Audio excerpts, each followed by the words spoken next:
Shalom saudaraku yang dikasihi oleh Tuhan Yesus Kristus. Mari kita siapkan hati untuk masuk dalam doa syukur hari ini.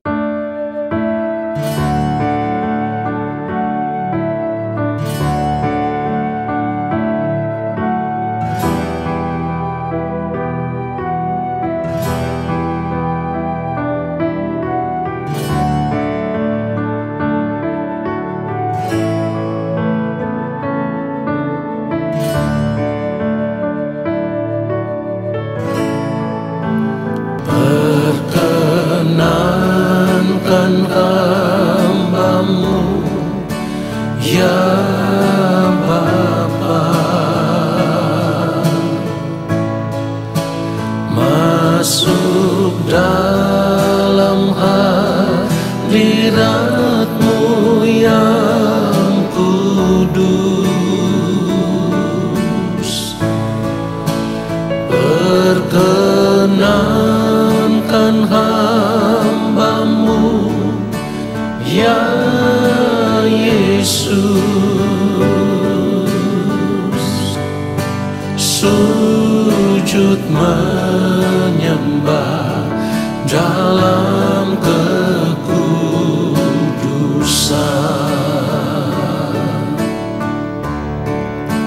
Kau ku sembah, Kau ku sembah, bersama para malaikat ku sujud menyembah. Kau ku sembah, Kau ku sembah, bersama para malaikat ku sujud menyembah. Kau ku sembah, Kau ku sembah, bersama para malaikat ku sujud menyembah. Kau ku sembah, Kau ku sembah, bersama para malaikat ku sujud menyembah. Bersama para malaikat ku sujud menyembah.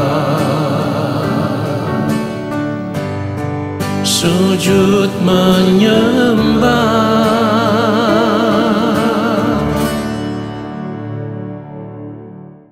Mari kita berdoa. Allah Bapa yang Maha Kudus, kembali kami ada di hadapan Bapa. Kami mau menanti-nantikan firman-Mu ya Tuhan. Roh Kudus Tuhan, urapilah kami. Ajar kami untuk mengerti setiap kebenaran firman yang akan kami dengar. Lalu kami mau berjuang, hidup seturut dengan firman-Mu ya Tuhan, di sepanjang umur hidup kami. Ya Bapa, kami rindu terus diubah, dibaharui oleh firman-Mu, supaya pada akhirnya kehidupan kami boleh ditemukan berkenan di hadapan-Mu ya Bapa. Di dalam nama Tuhan Yesus Kristus kami berdoa dan kami sambut firman Tuhan saat ini. Amin. Saudara yang dikasihi oleh Tuhan Yesus Kristus, kita harus benar-benar menyadari setiap gerak kehidupan kita atau jejak hidup kita, apapun yang kita lakukan selama kita masih hidup di dunia ini, itu akan meninggalkan jejak. Dan jejak kehidupan kita selama kita masih hidup di dunia ini, semuanya itu tidak ada yang tersembunyi. Artinya begini, kita bisa saja menyembunyikan sesuatu, apa yang kita buat, yang kita ingin tidak diketahui oleh orang lain, kita bisa sembunyikan itu. Tetapi semuanya itu tidak ada yang tersembunyi di hadapan Tuhan. Dan yang harus kita sadari, setiap gerak kehidupan kita, setiap perjalanan hidup kita, atau setiap jejak kehidupan kita selama kita masih hidup di dunia ini, semua yang kita lakukan itu pasti tercatat di dalam buku kehidupan. Saudara perhatikan itu, buku kehidupan atau kitab kehidupan yang saya maksudkan di sini adalah kitab kehidupan kita pribadi lepas pribadi, saudaraku. Di dalam kitab kehidupan ini semuanya akan tercatat, apapun yang kita lakukan, ya. Di sepanjang kehidupan kita sampai kita menutup mata, semuanya itu akan tercatat. Lalu ketika nanti kita berada di kekekalan, kitab kehidupan ini akan dibuka ketika kita berdiri di hadapan pengadilan Tuhan. Ini yang harus kita sadari. Jadi saat ini kita harus terus memeriksa seluruh gerak kehidupan kita. Kita harus periksa dengan jujur. Kenapa saya katakan kita harus periksa dengan jujur? Supaya ketika kita berada di kekekalan nanti, ketika kitab kehidupan itu dibuka di hadapan takhta pengadilan Allah, maka jejak kehidupan kita yang terlihat adalah jejak kehidupan yang berkenan di hadapan Allah Bapa di sorga. Sebab ketika kitab kehidupan itu dibuka, dan kalau ternyata yang ditemukan di dalam perjalanan hidup kita, apapun yang kita lakukan adalah segala sesuatu yang tidak berkenan di hadapan Allah, maka kita akan ditolak oleh Allah. Kita akan terbuang dari hadapan Allah. Karena apa? Karena setiap manusia akan dihakimi menurut perbuatannya. Jadi saat ini mari kita sadar, kita bisa saja menyembunyikan sesuatu di hadapan manusia, tetapi kita tidak bisa menyembunyikan semuanya itu di hadapan Tuhan. Karena apapun yang kita lakukan pasti akan tercatat di dalam kitab kehidupan kita masing-masing, saudaraku. Ini yang harus kita sadari, supaya selama kita masih hidup di dunia ini, kita tidak menjalankan hidup ini dengan ceroboh. Ingat, kita pasti akan menghadap takhta pengadilan Kristus. Sebab firman Tuhan mengatakan akan hal itu, saudaraku. 2 Korintus pasal 5 ayat 10 dikatakan, sebab kita semua harus menghadap takhta pengadilan Kristus, supaya setiap orang memperoleh apa yang patut diterimanya sesuai dengan yang dilakukannya dalam hidupnya ini, baik ataupun jahat. Jadi sekali lagi, kita menghadap takhta pengadilan Tuhan, dan setiap manusia akan dihakimi menurut perbuatannya. Ini yang harus kita sadari, saudaraku. Di dalam Wahyu 20 ayat 12, firman Tuhan katakan begini, dan aku melihat orang-orang mati, besar dan kecil, berdiri di depan takhta itu. Lalu dibuka semua kitab. Perhatikan kalimat ini, lalu dibuka semua kitab. Dan dibuka juga sebuah kitab yang lain, yaitu kitab kehidupan.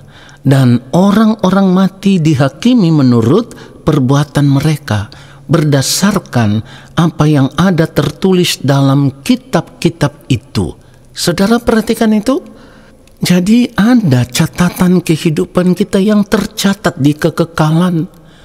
Apa yang kita buat itu, perbuatan itu merupakan kejahatan di mata Allah atau merupakan perbuatan yang baik di mata Allah. Ini yang firman Tuhan maksudkan di dalam 2 Korintus 5 ayat 10 tadi, di mana ada kalimat, supaya setiap orang memperoleh apa yang patut diterimanya sesuai dengan yang dilakukannya dalam hidupnya ini, baik ataupun jahat. Saudaraku, mari kita sadar akan hal ini. Lalu kalau yang kita temukan di dalam kehidupan kita, ternyata masih ada hal-hal yang tidak patut yang kita lakukan, dan itu tidak berkenan di hadapan Allah Bapa di sorga, kita harus berubah, kita harus bertobat, kita harus minta ampun kepada Allah Bapa di sorga. Lalu kita mulai menata perjalanan kehidupan kita di sisa waktu hidup kita selama kita masih hidup di dunia ini. Kita harus mulai menata kehidupan kita yang baru. Kita harus belajar untuk hidup mengenakan hidupnya Kristus. Dan seharusnya kita sadar, hidup sama seperti Kristus telah hidup itu adalah sebuah kewajiban. Sebab kalau kita tidak memiliki hidup yang serupa dengan Kristus, maka yang akan tercatat di dalam kitab kehidupan kita di kekekalan adalah perbuatan-perbuatan yang tidak berkenan di hadapan Allah.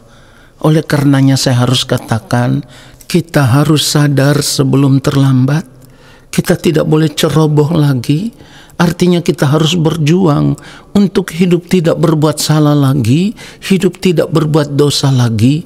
Dan selalu saya katakan, berjuang untuk hidup tidak berbuat salah, tidak berbuat dosa, itu bukan perkara yang gampang. Itu sangat sulit. Tetapi kita tidak punya pilihan yang lain, saudaraku. Pilihan kita hanya satu.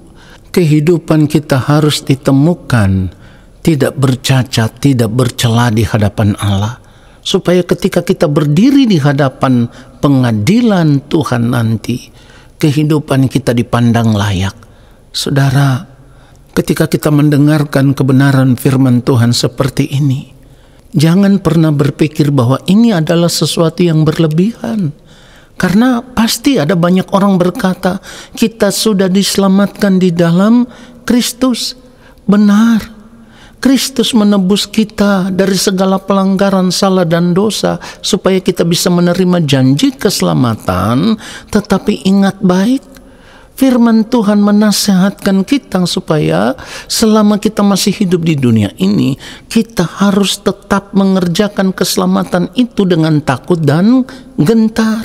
Artinya kita harus berjuang supaya tidak berbuat salah lagi, berjuang untuk hidup tidak berbuat dosa lagi, berjuang untuk benar-benar memiliki kehidupan yang tidak bercacat, tidak bercela di hadapan Tuhan. Itulah kenapa saya sering kali katakan, saudaraku, kalau kita berkata kita ini orang Kristen, ingat baik firman Tuhan katakan, kita wajib hidup sama seperti Kristus telah hidup. Tetapi ini pun pilihan. Kalau kita mau, ya kita harus berjuang supaya pada akhirnya kehidupan kita boleh ditemukan berkenan di hadapan Allah. Kalau kita tidak mau, saya harus katakan Allah tidak memaksa. Tetapi ketika nanti kita berdiri di hadapan pengadilan Tuhan, sudah tidak ada waktu lagi untuk kita berubah, saudaraku.